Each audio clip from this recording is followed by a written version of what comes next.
Hello and welcome to today's broadcast. Welcome if you're joining us live or on the rebroadcast on YouTube or Facebook. I always like to ask that if you don't mind and you're joining us on YouTube to please take a second to hit that subscribe button and that little bell icon so that you will be notified when we jump on live and or upload a broadcast that we have done live. Also, if you're on YouTube, if you're on Facebook, if you don't mind hitting that like button, and then there's also a default notification as well. That way you will get notified when we go live and you won't miss the very beginning of our broadcast, which I know a lot of you have been concerned about. Okay, so today we are going to be talking about what should I eat when I'm practicing an intermittent fasting lifestyle. And very quickly, I want to just, if you guys don't mind, introduce myself. My name is Diane, and for the past 25 years, I have been helping women find nutrition plans and fitness programs to help them look and feel their best and live their most authentic life. I am doing that here with this community, and we are really working on incorporating a lifestyle for ourselves where we can look and feel our best while living our life most authentically. And we know as we're going through this aging process how scary it can be, or how difficult it can be to just maneuver around food, because we are having so many chemical changes in our body that a lot of the things that we used to enjoy, or a lot of the things that we used to be able to participate in the past, are simply not working for us and are making us feel less than our best. So we're going to dive into that a little bit today. And we're going to talk a little bit about why food has become so complicated and why it is we don't know how to feed ourselves.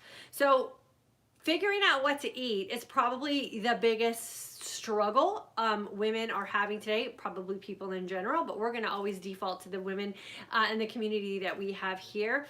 And a lot of that is because we have for so many years been dependent on someone else telling us exactly what we're supposed to eat. You're supposed to eat a protein with a carb. You're supposed to have so many calories per day. You're supposed to start your feasting or your meals as soon as you wake up in the morning, and as soon as you run out of calories, you're supposed to stop. You are allowed to eat this. You aren't allowed to eat that. I mean, there have been so many rules that we have literally bought into. We don't know what to do anymore, because all of those rules that we were so strictly enforcing and so bound to for so many years, they're not working for us anymore. So a lot of us are literally walking around just completely lost. Then you add new fads and new trends into the mix, and it becomes even more complicated. There's the ketogenic diet, there's the carnivore diet, there's the plant-based diet, there's the fasting mimicking diet, there's the diet where you're supposed to eat one day and then not eat the next day. It is absolutely exhausting trying to figure out which new trend or diet mentality or philosophy is supposed to work for us. And so we're constantly trying these things and following other people's guidelines and other people's rules. And oftentimes when we're so bound to those things, we fail. And then we feel lost again. And then we get to that point where we just throw in the towel and we go back to those convenience types foods, or those things that don't require us to think and or feel about how it is we are taking care of our body. So that is the real problem that we have here. The problem isn't that we haven't found the perfect diet yet. The real problem with us and how it is we're feeling today and how lost and hopeless we're feeling about food is because we've stopped thinking and we've stopped feeling, and we don't know who to trust and we don't know who to turn to. And so we are accepting the fact that we're helpless and that we're lost because we don't know who else to blame. So since we don't know what to do, we just, like I said, we throw in the towel and we default to convenience, and we have just almost been okay with the fact that this is the best it's going to get, and the best feels like crap. And so what do we do? What we have to do, as simply as I can state it here, and hopefully with as much hope as I can provide for you, is all you have to do is go back to thinking and go back to feeling.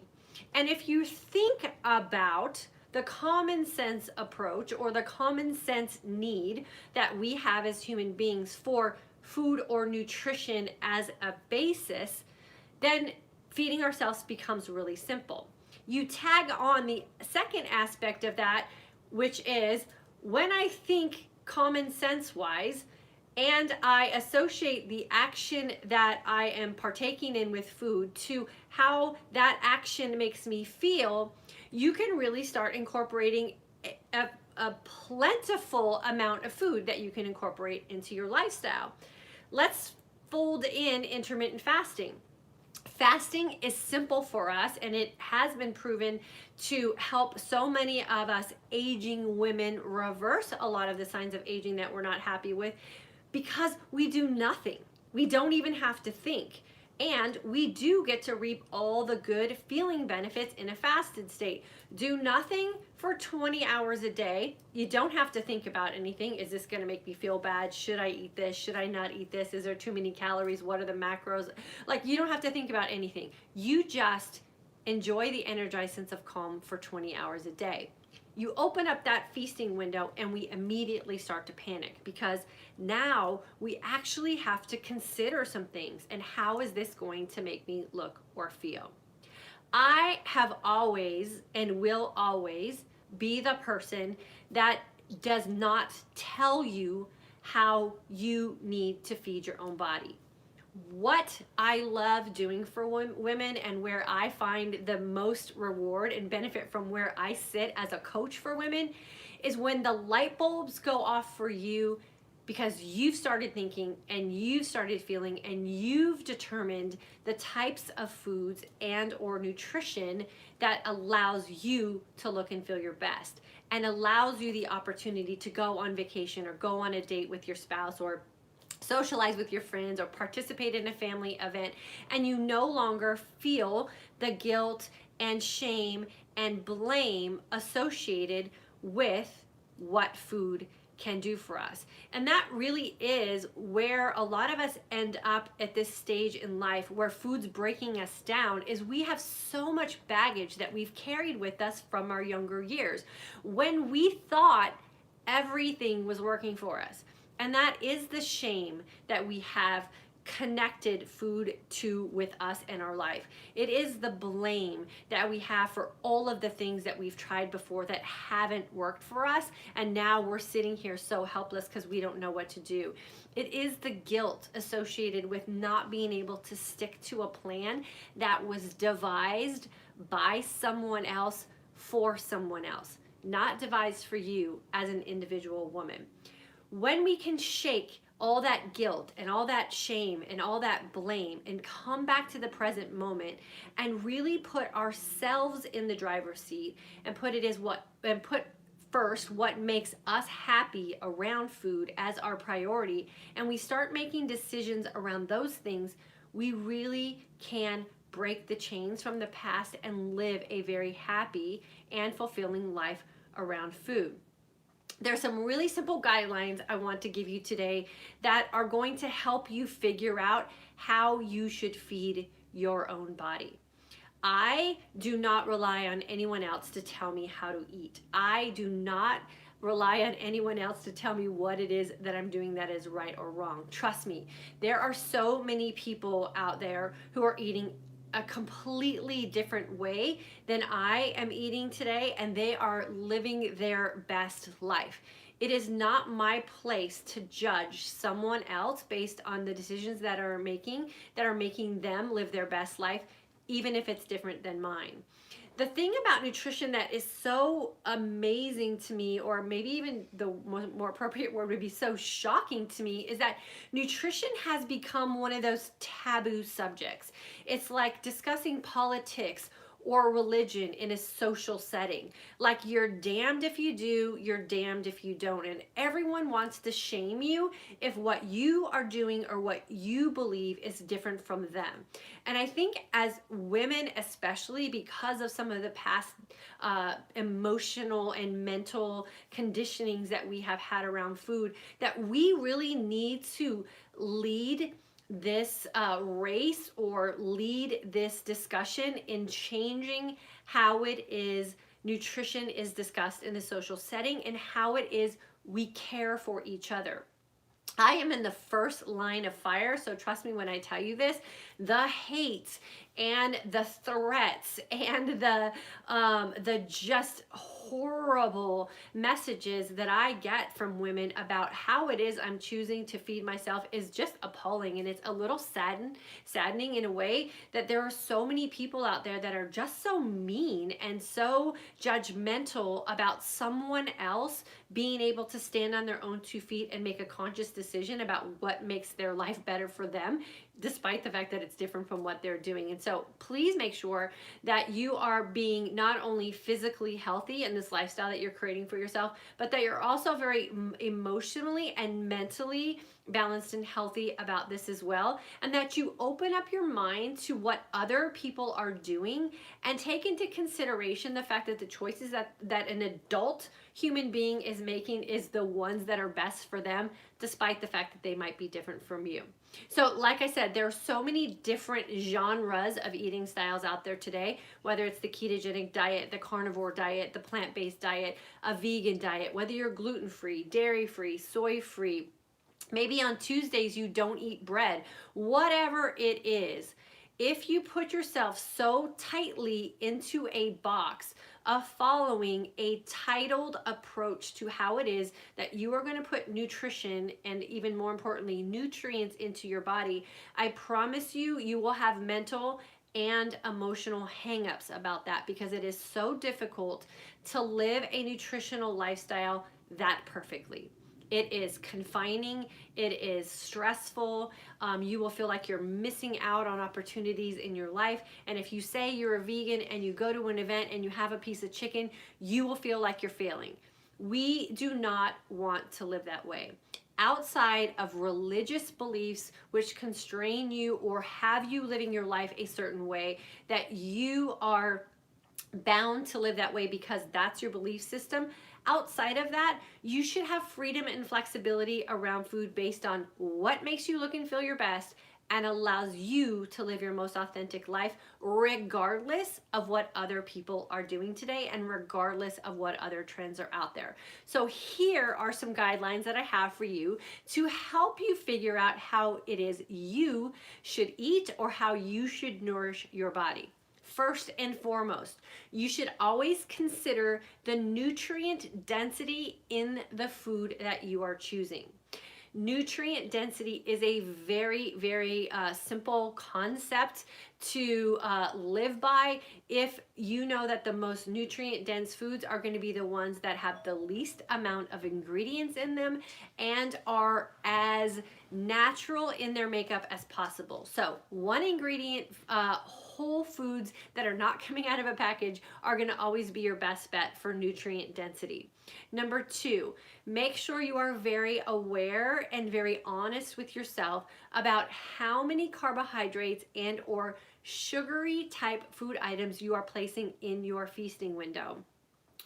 Oftentimes, we're sticking ourselves in that little nutrition labeling box, we lose sight of how it is we are choosing to eat our food because we're only thinking about the label and we're not thinking about the big picture or long-term effects. So always be aware of the type of carbohydrates you are putting in your feasting window. I like to call that conscious carbohydrates. Not all carbohydrates are going to be bad for you. You have to find the ones that work best for you. Number three is incorporating naturally high occurring fat foods in your nutritional window. Meaning, if you have a choice between eating something that's high in fat, you want it to be, again, that whole food type of item and something that's going to be a one ingredient type of food. So avocados, olives, avocado oil, coconut oil, even some nuts are fantastic to put into your feasting window that are going to have a higher fat content and are going to be a whole food type of thing. Pork rinds, blocks of cheese, and pounds of butter are not going to get you where you want to go with looking and feeling your best. If that's the kind of high fat foods that you're incorporating into your feasting window, that's just the honest truth. Number four, I think we're on, is moderate amounts of protein. We have been led to believe that we need protein in order to build and or sustain muscle. We know that that is not true based on what it is that we're doing in our intermittent fasting window and creating an opportunity in our own body for our body to produce human growth hormone. That is where you are going to be able to maintain your lean muscle mass. Oftentimes, when we're putting too much protein into our body, we stop losing fat and we stop the healing process in our body, also known as autophagy, or putting your body into a state of ketosis. If you're not happy with the results that you're getting and you're fasting long and you're feasting well, I always recommend that women go back and look at how much protein they're consuming and seeing if they can cut out some of the excess and then reevaluate the results that they're getting. The other guideline I'd like to give you today is mix in flexibility. We are going to be eating every single day for the rest of our life. There's nothing worse than not looking forward to when your feasting window opens up. So you want to make sure that you have a nice variety of foods that you have been experimenting with, and you want to make sure that you mix them in and rotate them around. The best way to get some good variety into your feasting window is to make sure that you're always incorporating foods that are in season. So make sure that you're Googling what fresh fruits and vegetables are in season, whatever time of the year that you're in your region, in your area, and make sure that you're incorporating those into your feasting window. And then the last guideline that I have for you is create an unlabeled lifestyle. You do not want to have to walk around and tell everyone that you're a plant-based person, or you're a vegan, or you're a carnivore, or you're following the ketogenic diet, because trust me, as soon as you label yourself as a person who eats in a boxed in way, the people around you are going to be looking for you to mess that up. They're going to be looking for you to veer away from what it is that you're professing that you are. That's where the shame fits in, that's where the blame fits in, and that's where the guilt starts to fit in. You want to make sure that the way that you are incorporating food into your life and the way that you should be feeding your body and deciding about what it is that you want to eat will sustain you every single day for the rest of your life. You can have seasons where you eat more plants than you eat meat. You do not have to carry around a label for that.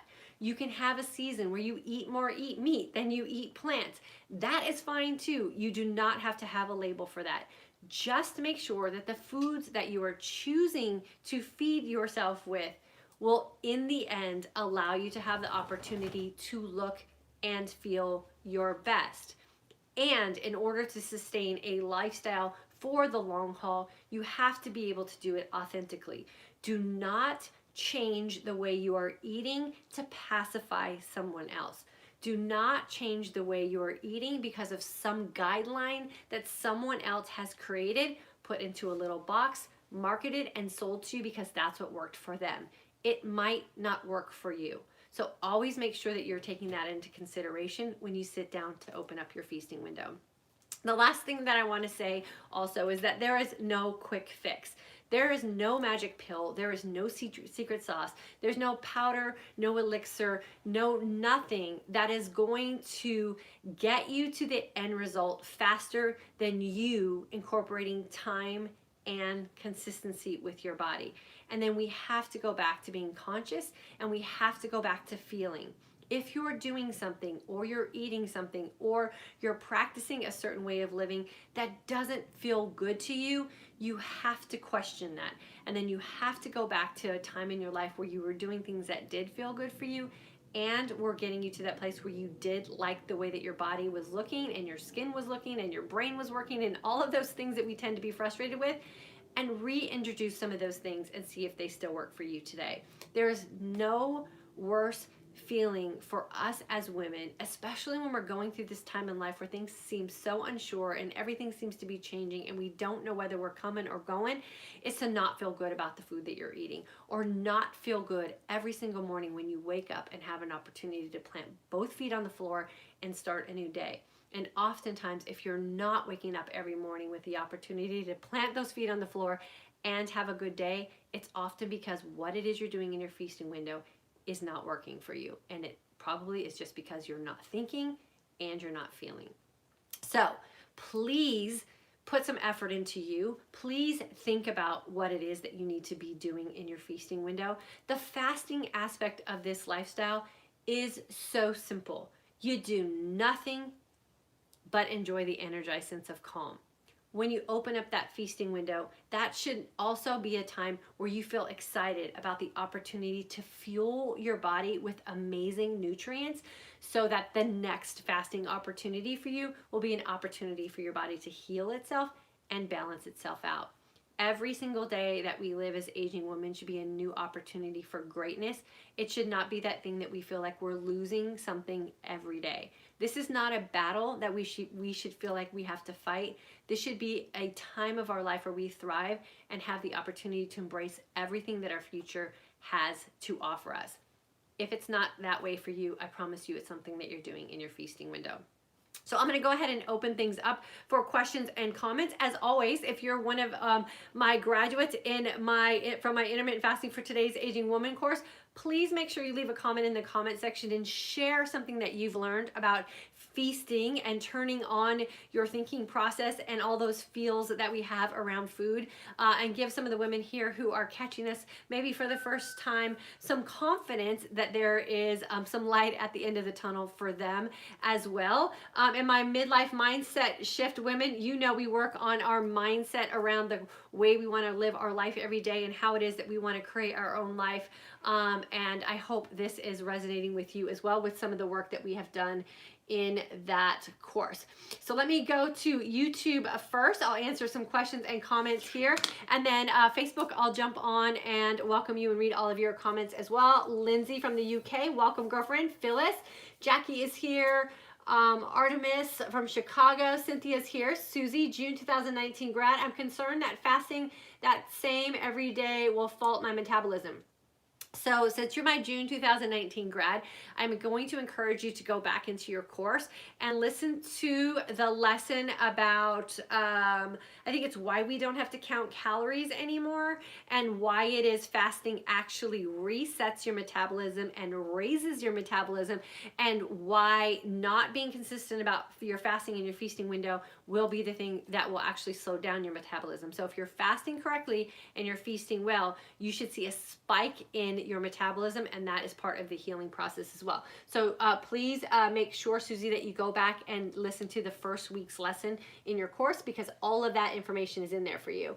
Holly, 2019 grad, greetings from Florida, just clocked a 24-hour fast and counting. Congratulations, girlfriend. That is absolutely amazing. Great healing going on there. Maz Bernino, I think it is, from Carrollton, Texas. Girlfriend, you're just like down the street and around the corner. Christina, hello from Idaho. Brenda from North Carolina, July and August 2019 grad. Still figuring food out because I'm still healing, but I'm on the right track thanks to your course. I'm loving the research. Fantastic, girlfriend. And yes, I'm still learning as well. I have been doing this for 5 years now, and I'm constantly experimenting with how it is I am breaking my fast and a lot of the things that I have in my feasting window. And I experiment with new trends with nutrition all the time. I share it here. I told you guys I went on a carnivore type of diet for 30 days and my body just did not do well in it at all. And I tried it because there are so many people out there that have such a great argument for why the carnivore diet is so fantastic, and so much research is out there. And I thought, God, how simple would it be to just eat a bunch of meat and not have to worry about anything? And I got sick. My body just could not process that. And then I thought about my life and my body as a young woman, and I was always the girl that ordered the vegetarian pizza with no cheese on it. Like, I've always been better with just vegetables. And so sometimes you have to think about your own body chemistry. And like I said, how and when did you feel your best, and what kind of things were you doing then? Just because some new fad comes on the market doesn't mean that it's going to work for you. And if you can handle it mentally, emotionally, and physically, it's worth a try. I mean, no harm, no foul. I tried it for 30 days. It didn't work for me. I just go back to doing what I normally do, and my body reset itself very quickly. So you're going to, feasting is going to be one of those things that's going to constantly be a new learning experience for us. So we always want to make sure we keep our mind open for sure. Louisa, good to have you live. Ask Dr. Bonnie, hello. The paper possum, can IF cause my period to start after none for almost a year? Yes, we hear that a lot, and that happened to me as well. I thought I was totally in menopause. And then my menstrual cycle came back after about 10 months. It lasted for like a month or two, and then it went away again. So, you know, it's just one of those things. I always like to warn women who start intermittent fasting and really cleaning up their nutrition.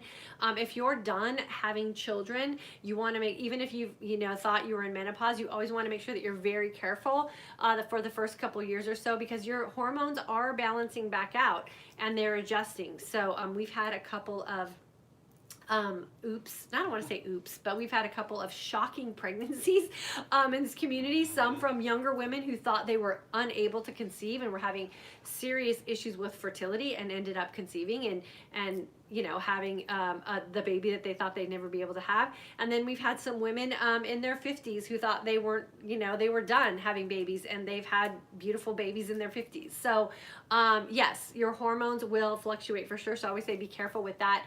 And it's just go through the process of it. If it seems normal, meaning like the menstrual cycle that kind of pops up seems like how your menstrual cycle was before, I would say there's absolutely nothing you need to be concerned about. If it's something that's unsettling to you, I always recommend scheduling an appointment with your doctor and just talking it over with them for sure. But yes, very normal. We hear about that a lot here in this community.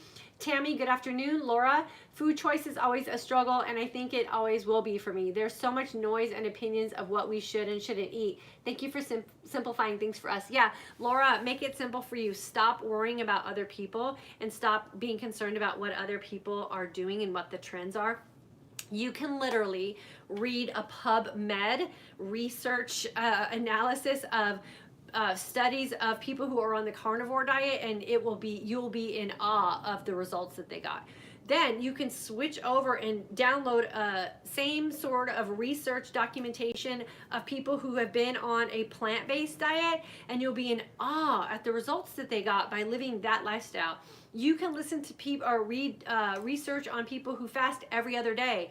The results that they get are amazing. You can read research papers on people who are fasting 20 hours consecutively every day, and you can be in awe about it. Like, it depends on who's doing the research, it depends on who the subjects are, and it depends on what stage of life that they're in and who and why that research is being done. So always consider the source as well. There's good pieces of every type of nutritional lifestyle that is out there. What I say to do is put them all together, put them in a bag, shake them up, and just eat food. And figure out where you feel your best when you lean into a certain grouping of food more than others. And I really think that that's where we need to go back to, is find the groupings of food that work best for you and just call it a meal or call it a feast, and don't put that tight box label on it for sure. Lisa, first time in my life, my blood work was almost perfect. I need to raise my good cholesterol, which was in low 49, and that's it. There you go. So just do some research on how you get that done, and then just start practicing that. Karen, very sad. The hate needs to go away. Why can't we all be respectful, have respectful disagreements? I don't even think we have to have respectful disagreements. I honestly think that if you're not doing something that someone else is doing, sometimes I think you just need to not say anything at all. I don't even think there needs to be a respectful disagreement on certain things.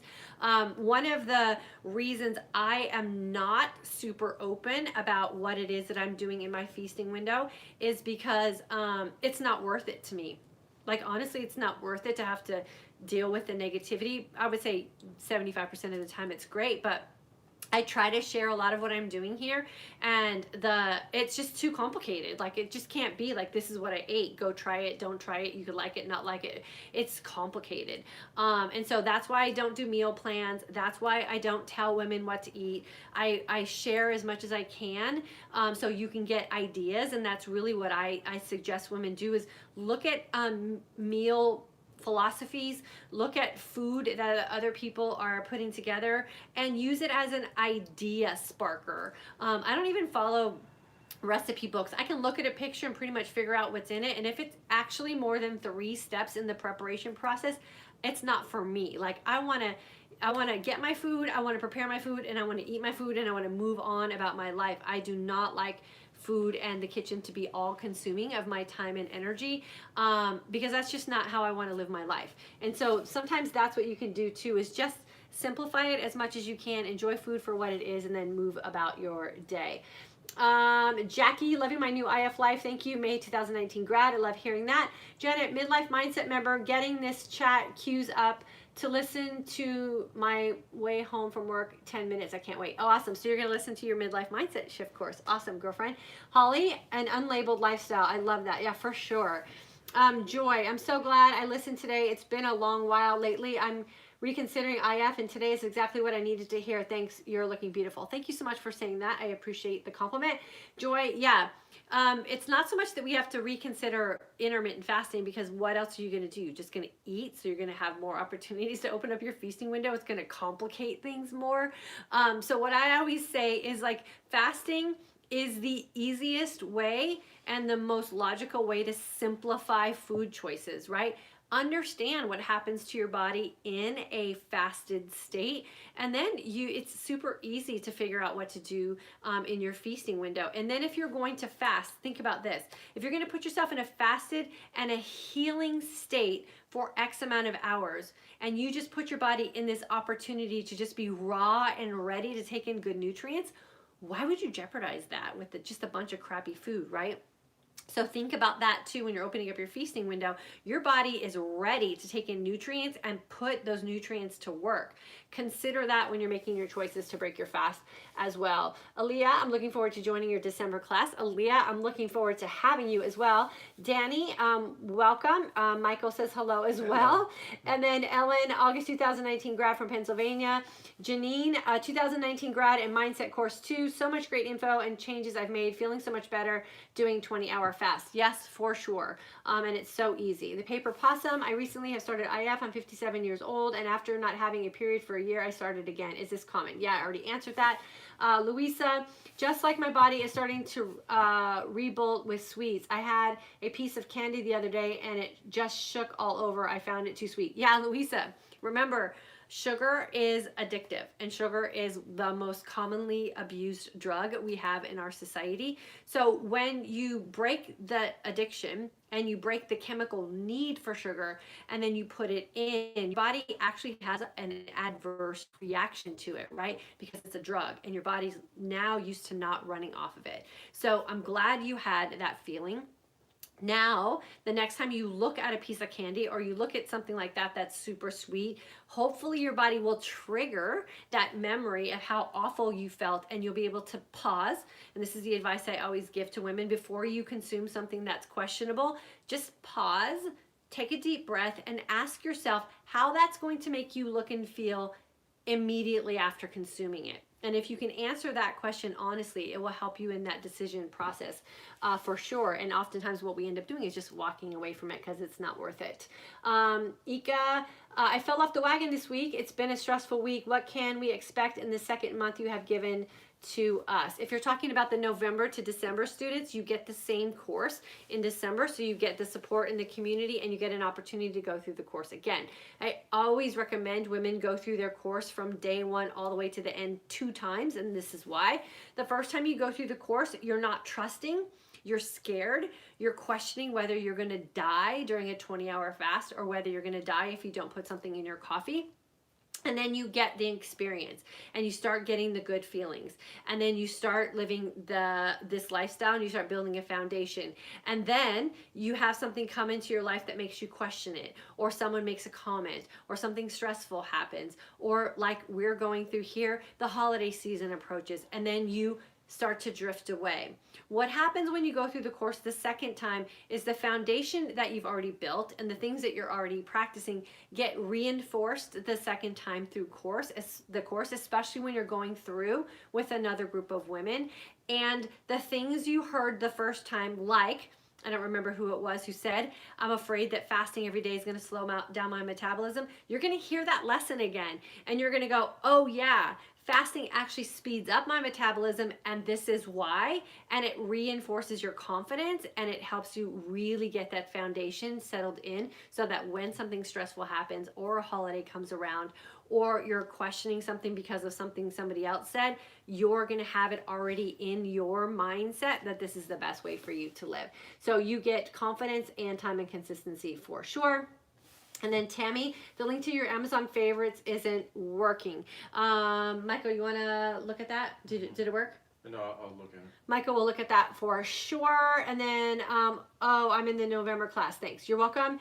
HP, you've helped me so much. Oh, I love it. Holly, great information today. Fantastic, Holly. I'm glad you were with us. Shelly, September grad and midlife mindset student, not giving up, determined to make this my lifestyle. Seeing it works, just need to plan and focus daily. Yeah, and my goal, my midlife mindset shifts students, I'm going to be sending out an email probably in the next week or so about some opportunities we have to continue working together. And my goal for the midlife mindset shift is to keep you guys abreast of a lot of the great research that's coming out about fasting and why it is we should be fasting and why it is we should be doing it on a daily basis and how we can build in some of that flexibility. So my goal is to make sure you guys are always on top of your game with what's going on and you always have the confidence and I need to come back when you need it. So keep an eye out for that. It'll come out in the next couple weeks. And then Linda, to the naysayers on IF, how do you counter their opinion that weight loss due to fewer calories consumed on IF and not because of a shorter feasting window? Okay, wait. To the naysayers on IF, how do you counter their opinion that weight loss due to fewer calories consumed on IF and not because of shorter feasting window? I mean, unless you you are how do I want to say this?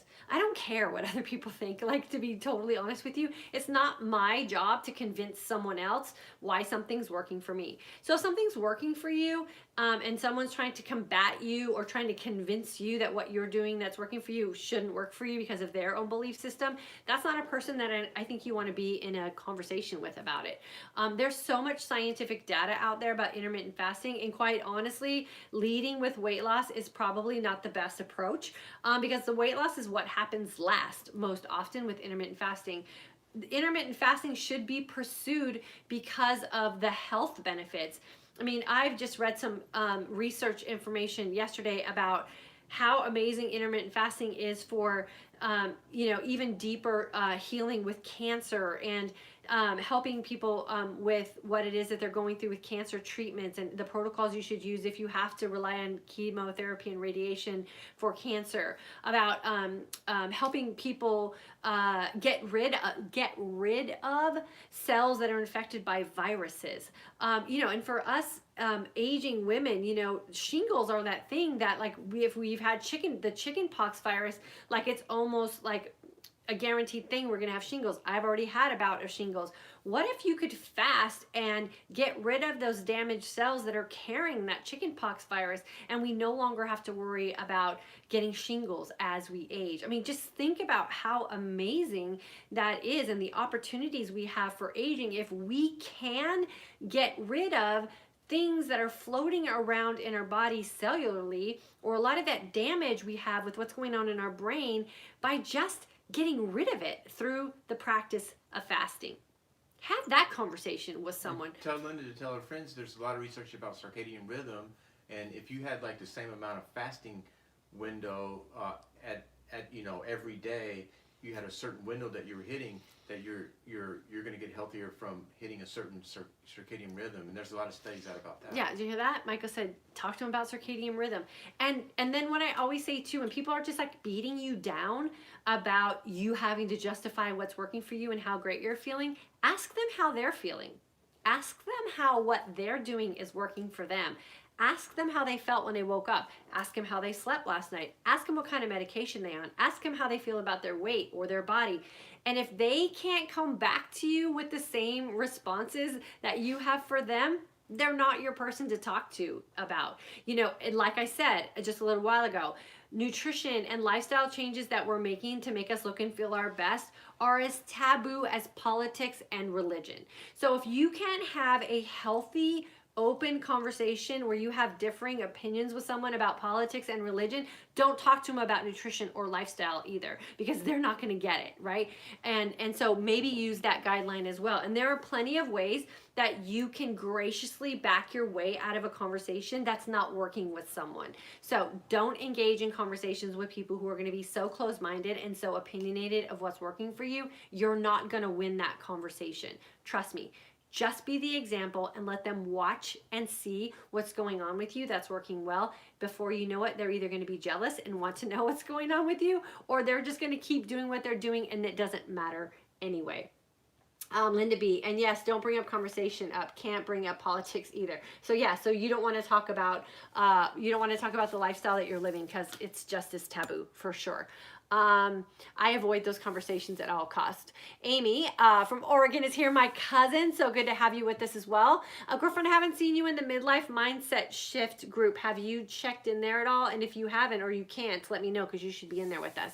Patty, September 2018 course grad. Happy Wednesday. Connie from Illinois, and I'm in the current November class. Girlfriend, love it. You guys are in your feasting week, so you're getting a lot of this information this week as well. Hopefully you're figuring some feasting things out for yourself.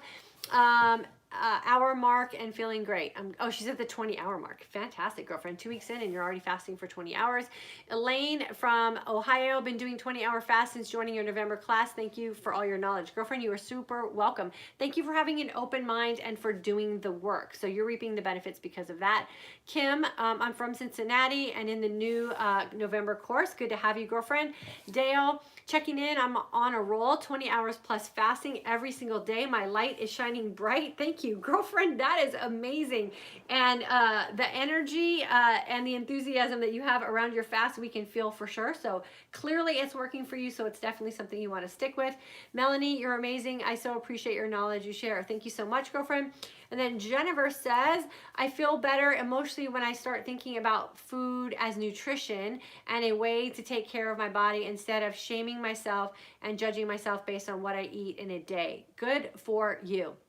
I actually like the science behind nutrition so much more than just trying to lose weight. Yikes, the weight thing is just so emotionally crazy. It is for sure. And yes, we should be choosing food that makes us feel good, right? And if we feel good about the food that we're eating, then every other aspect of decision making in our life goes better as well. You're going to make better relationships decisions. You're going to make better financial decisions. You're going to make better decisions about things that you have going on in your home. You're going to make better exercise decisions. Like, you're going to not let people put you in a shame box. Like, all of the confidence that you need to go about your life confidently and feeling so empowered all fall into place when we make the right food decisions. I can tell you, as a coach for more than half of my life, the joy that I get from coaching women is when that food light bulb goes off and the decisions that are being made around food are leading the decisions that are made around every other aspect of your life. So food is the lead. If you can get a handle on the food, trust me, so many other avenues in your life are going to open up as well, because you're going to have confidence and you're going to have enthusiasm and you're going to have energy and you're going to feel empowered. So food is where it starts for sure. So I'm glad that you're seeing that for sure. And then Helen from Australia, Amy, I found freedom with food in my IF journey. I'm amazed with my changed mindset with my personal approach to eating. I love this about this lifestyle. Yeah, for sure, girlfriend. I'm right there with you. Mary, how much is moderate? Moderate amount of protein. I actually say low to moderate amount of protein. I eat very little protein, and I did it as an experiment just a couple of months ago. And the less protein I eat, the better I look and feel. I was just able to, and I only weighed myself because I wanted to prove my experiment true. I lost about 8 pounds of pure body fat by cutting down how much protein I was consuming. I also cut out alcohol, but I did the protein first. So those two things get together have been magic for me. Haven't changed anything else in my lifestyle. My exercise is the same, if not a little bit less. I am running faster than I've ever run probably in my life. I just did a run yesterday on my treadmill, and I was sprinting at a sub 8-minute pace, which for me is fast because I'm just a big girl, and I'm not comfortable running at fast paces. So my runs are fast, my runs are long. I have no aches, I have no pains in my body. So I'm running injury-free at 53 years old, and I do credit that to the food choices that I'm making and how I've been fasting at a healing point for my body as well. So I say with protein, you have to experiment with it. And then just kind of find your window of opportunity that works well for you. But trust me, you do not have to add in extra protein at all. If anything, you want to start taking some out. And then Angie, is there any exception for an aging woman that IF would not be best planned for her? Not that I know of at all. Fasting is the anti-aging remedy for sure. I always say the longer and cleaner you fast, the more you'll anti-age for sure. And it's not so much that we don't want to age, we just want to age well. And fasting is pretty much the fountain of youth for that. And then you just back it up with all the other lifestyle changes that you're making as well. So fasting is the thing that aging women want to be practicing. And I say the longer and cleaner, the better. And then just rotating in some other lifestyle changes. Janet, 2018 grad, trying to get back into the swing of things. Janet, you're here and you made a... There you go. Sorry about that. That was an Amber Alert here in Texas. It's scary. So where was I at? Janet. Okay, so Janet, what you want to do is you're here. You made a public announcement, a public affirmation that you want to get back into the swing of things. So in this very moment, you make a decision. You're back in the swing of things. Welcome back. That's all you need to do. You're here. Now make some choices. Elaine, I'm doing fine with 20 hours of fasting, but the last 2 days I'm struggling with not having carbs like chips and salsa. Can we have grain-free tortilla chips? I don't know if you can have grain-free tortilla chips. I'll tell you, I had some grain-free tortilla chips last night and I absolutely loved them with salsa and our Taco Tuesday. But that's working well for me. So you'll have to figure out if chips and salsa is an area that you have flexibility for the nutrition in your feasting window. Experiment with putting it in, experiment with taking it out and see where you're gonna find your best result for sure. And then Kathy, right now, class best decision I've ever made. Oh, thanks so much. So Kathy's in our November course. Sounds like she's doing well. Mary, I like the idea of intermittent fasting. I'm limited on how much protein I can take near my medication. This solves that one. Awesome. That's great. And then Mary, I try carnivore now and then. Awful for me. My body is miserable with it. Do have difficulty giving some other stuff up, I guess is what you're saying. Well, so only give up the stuff that you feel like you need to give up because it's keeping you from looking and feeling your best, you know?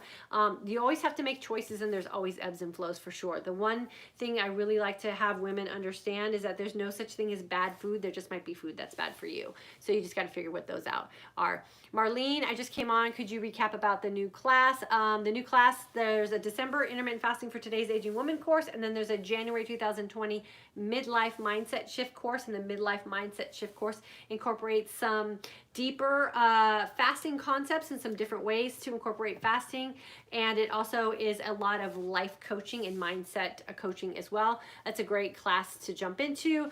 And then Michelle, November 2019 course currently. Okay, awesome. Okay, so Michael, I think I'm gonna have to go now, right? Yeah, we gotta get out. Okay, we gotta bust out of here. We gotta go see our daughter, pick her up from school. Don't be shamed by food. Take the time to be conscious and feeling in your feasted state, and then always defer to nutrient-dense foods as well. I'm going to include this as our video of the week for next Friday, not this Friday, but next Friday, and I'll recap all the information I shared in here so that you can go to our email to get some information if you need to get a little briefing about what we did today as well. Thanks for jumping on, and I'll see you guys Friday at 3 p.m. Central Standard Time.